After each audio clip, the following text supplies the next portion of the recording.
focus grouping, it's just not great. People, if you've ever done any user-centric research or ethnographic research, you know that people don't really even know themselves. And I find it hilarious, right? It's like, hey, what are your strengths and weaknesses?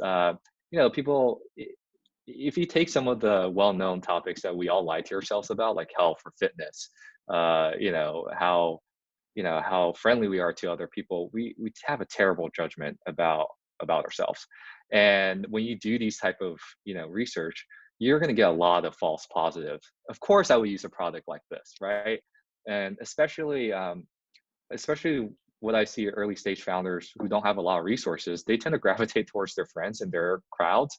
And so they get a ton of, really, really bad positive signaling. Their friends aren't really telling them the truth, even if it is an anonymous survey, right? Right.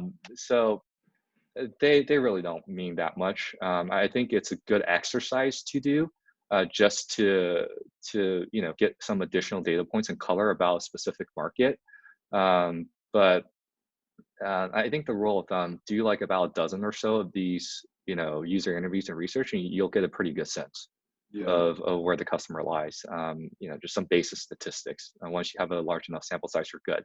Like you don't need to overdo it. You don't need to talk to hundreds of people. You don't need, thousands of people in your survey. If you have time for that, like hopefully you're just building the product and executing.